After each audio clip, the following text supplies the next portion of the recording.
بہتر ملتی ہے تو obvious سی بات ہے وہ چیز نہیں ملتی، اس سے بہترین ملتا ہے۔ یہ 3 میرے جو علم میں ابھی تک لوگوں کے معاملات یا جو بھی ایکسپیرینسز دیکھا ہے میں نے، اس میں 3 چیزیں ہیں، یا تو آپ کو مل جائے گا نمبر 1،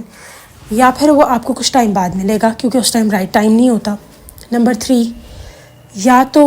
جیسے میں نے کہا کہ آپ کو بہتر عطا کر دیا جائے گا کہ آپ اس چیز کو بھی بھول جائیں گے۔ آپ خود سوچیں نا، اگر آپ کے سامنے کوئی سوٹ ہے، آپ کو پسند آ رہا ہے، بٹ فار سم ریزن آپ کو اس سے بہتر مل جاتا ہے تو آپ بہتر ہی دیکھیں گے نا۔ ایک ہی دکان پہ آپ ہیں، ایک دم آپ نے ایک سوٹ چوز کر لیا اور ایک دم سے دکاندار نے کہا یہ دیکھیں بہن یہ بھی دیکھ لیں سوٹ، تو ظاہر ہے آپ بہترین سوٹ جو آپ کو لے گا آپ اسی طرف جائیں گی۔ تو بالکل ویسا ہی ہے،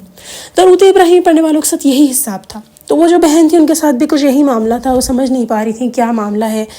ابھی تک ان کو سمجھ نہیں آ پا رہی کہ کیا معاملہ ہے، کیا اللہ تعالیٰ نے مجھے دینا ہے، کیا اللہ تعالیٰ نے مجھے اس سے بہتر دینا ہے، یا پھر اللہ تعالیٰ نے مجھے کچھ وقت کے بعد دینا ہے۔ پر ابھی بھی وہ لگی ہوئی ہیں اسی کام کے پیچھے، اپنی جو ہمت ہے وہ کر رہی ہیں، جو کوشش ہے وہ کر رہی ہیں، اور ان کو امید ہے کہ اللہ تعالیٰ نے ان کی ضرور مدد کرنی ہے۔ بٹ وہ کہتی ہیں کہ اس جرنی میں جو ایک اہم بات میرے ساتھ ہوئی وہ یہ ہوئی کہ مجھے سکون آ گیا۔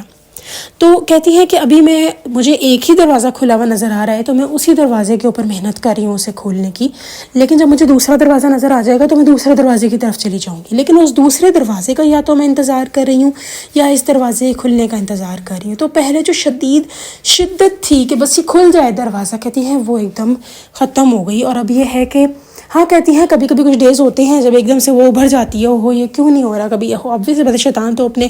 حملے سے باز نہیں آئے گا، اس کا تو کٹ جو ہے وہ ٹائم ہے، کام ہے، وہ تھک جائے گا نہیں، ہم تھک جائیں گے۔ تو وہ کہتی کبھی کبھی ہو جاتا ہے، لیکن الحمدللہ جس طرف کہہ رہی ہیں پروگریس ہوتی جا رہی ہے وہ یہ کہ سکون آتا جا رہا ہے، اللہ کی رضا میں راضی ہوتی جا رہی ہوں میں۔ تو یہ بہت بڑی بات ہے کہ آپ کو کسی چیز کو حاصل کرنے کے لیے آپ کوشش کر رہے ہیں اور آپ مایوس نہ ہوں، اور آپ کو اللہ پہ یقین ہو، اور آپ اللہ کے جیسے کہتے ہیں نا کہ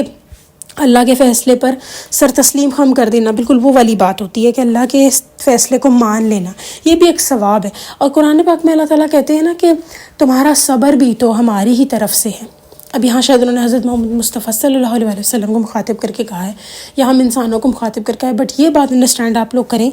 کہ قرآن کے لفظ ہم سب کے لیے ہیں، فار ایور ہے۔ سو ہم جو بھی صبر کر رہے ہیں وہ اللہ کی طرف سے ہی کر رہے ہیں، اگر ہم کر بھی رہے ہیں۔ اور میں نے ہمیشہ آپ لوگوں کو بتایا ہے کہ درود ابراہیمی پڑھنے والے جو لوگ ہوتے ہیں نا ان کو صبر لگتا ہی نہیں ہے۔ اب یہاں پہ شاید کچھ لوگ سوچیں کہ پتہ نہیں میں نے کیا واقعہ بیان کر دیا کہ ایک انسان چاہ رہا ہے اپنا گول اچیو کرنا، وہ اس کو مل نہیں رہا، تو آئی نو ابھی نہیں مل رہا، لیکن یہ اللہ کی بہتری ہے، اور یہ تب ہمیں نظر آتی ہے جب ہمیں وہ چیز سامنے آ جاتی ہے۔ اب آپ یہ تو نہیں چاہیں گے نا کہ کچھ خراب سامنے آ جائے اور پھر اللہ نہ ہی دیتا، استغفر اللہ، یہ تو نہیں کرنا چاہتے نا ہم۔ سو وی ہیو ٹو ویٹ، ہمیں تھوڑا انتظار کرنا ہے، لیکن وہ انتظار کے ساتھ ساتھ جو ان بہن کو چیز ملی وہ ہے اللہ پر توکل، استقامت، اللہ کی رضا میں راضی ہونا، سکون قلب، سکون ذہن، اور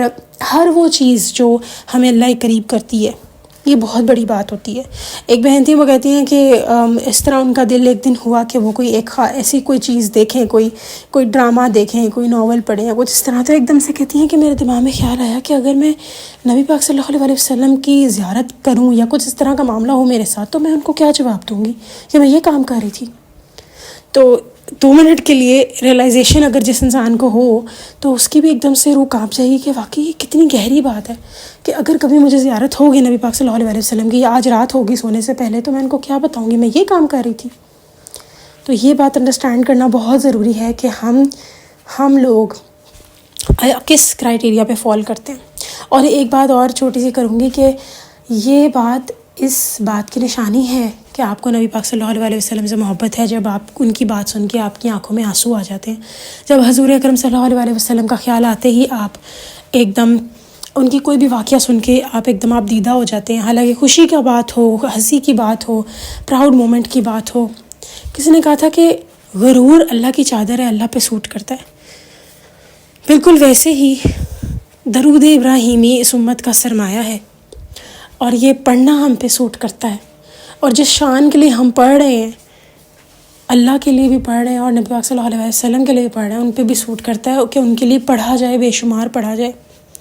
تو اسی لیے میری آپ سب سے ہی درخواست ہے کہ زندگی میں بھی جو کچھ بھی چل رہا ہے نا، اگر آپ درود ابراہیمی بھی ساتھ ساتھ پڑھ رہے ہیں اور اسٹل آپ اپنے گولز کو اچیو نہیں کر پا رہے، تو ٹرسٹ اللہ کہ اللہ کی خاص ٹائمنگ ہے، اللہ آپ کو بہتر دینا چاہتا ہے، آپ اس کا ویٹ کریں، اس کا انتظار کریں. اور اس انتظار بھی ایسا نہیں ہوگا کہ تھک گئے انتظار کر کر کے، جیسے کہ حضرت ایوب علیہ السلام کا صبر تھا اور حضرت یعقوب علیہ السلام کا صبر تھا. تو وہ تو انبیاء تھے، کچھ بھی دعا کر سکتے تھے، لیکن پھر بھی ان کو صبر سے گزرنا پڑا. اسی لیے میں آپ سب سے ہی کہوں گی کہ اگر آپ چاہتے ہیں کہ آپ کو صبر نہ لگے تو درود ابراہیمی پکڑ لیں اور پڑھنا شروع کر دیں. اللہ رب العزت آسانی کریں گے. کیوں پریشان ہو رہے ہیں، کیوں گھبرا رہے ہیں؟ لیکن بھاگنا چھوڑ دیں، دنیاوی چیزوں کے پیچھے بھاگنا چھوڑ دیں. دعائیں مانگیں، بہت مانگیں، لیکن دنیاوی چیزوں کے پیچھے بھاگنا چھوڑ دیں. اللہ رب العزت آپ کے لیے آسانیوں پہ آسانیاں کرتے چلے جائیں گے. آپ خود حیران ہو جائیں گے کہ کیا ہو گیا میرے ساتھ. چلیں جی، اسی دعا کے ساتھ کہ اللہ رب العزت ہمیں مرتے دم تک کروڑوں اربوں دفعہ درود ابراہیمی پڑھنے کی توفیق عطا فرمائے صحیح تلفظ کے ساتھ، اور ہمیں اپنے نیک لوگوں میں اٹھائے. آمین ثم آمین. چلیں جی، انشاءاللہ نیکسٹ ویڈیو میں پھر حاضر ہوں گی. تب تک کے لیے اللہ حافظ.